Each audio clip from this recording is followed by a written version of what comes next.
Tere, mina olen Andrus Vaarik, näitleja. 30 aastat tagasi rääkis mulle Kuku klubis laulja Elts Simma, kuidas ta tuli oma koduuksest välja Mustamäel ja nägi trepikoja ees, kuidas lapsed piinavad kassi. Ta küsis, et mis te teete? Ja lapsed vaatasid talle suurte silmadega otsa ja ütlesid, mis siis? See on ju vene kass. Minu meelest peab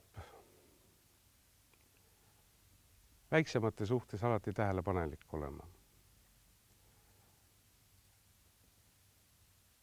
Demokraatia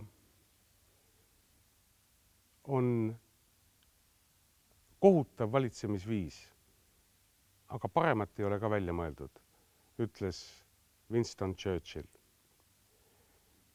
Nii et kui mõelda näiteks referendumi peale kooseluseaduse asjus, siis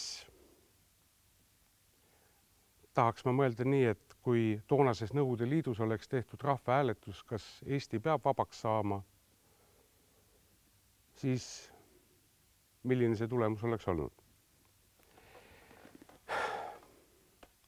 Mind hirmutavad inimesed, kes enda arvates valdavad tõe monopoli, kes teavad, mis on õige rõõm, mis on õige valu,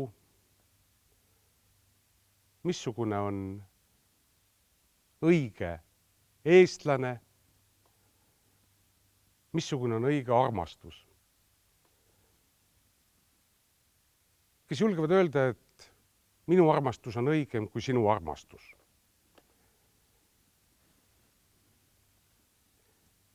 Tihtipeale selliseid seisukohti või omadusi, väärtusi, mille heaks inimene ise mitte midagi pole teinud, kaitstakse kõige raevukamalt.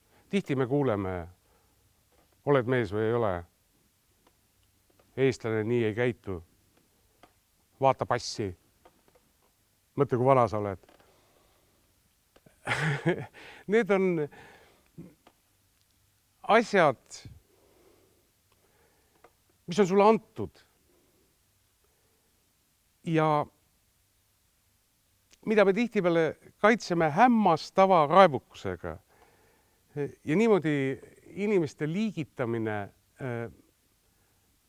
paremaks, halvemaks, õigemaks, valemaks, see ajab mulle hirmu peale. Eelmisel sajandil viis see minu meelest nii küüditamise kui holokaustini. Tihtipeale ma mõtlen ka oma parematel päevadel, kui mul on hea tuju, ka meie venekeelse vähemuse peale minu meelest ei tasu sildistada, ei tasu üldistada. Nad on kõik inimesed ka. Me kõik oleme siia ellu kutsutud esimest korda. Me kõik tahame õnnelikud olla, me kõik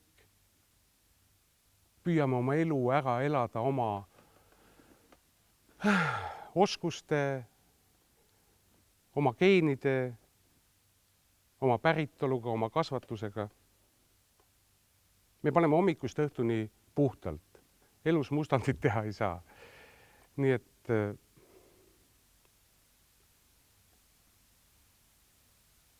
püüdke mõista, mitte hukka mõista. Üllatuge, ärge vihastuge. Jõudu, edu!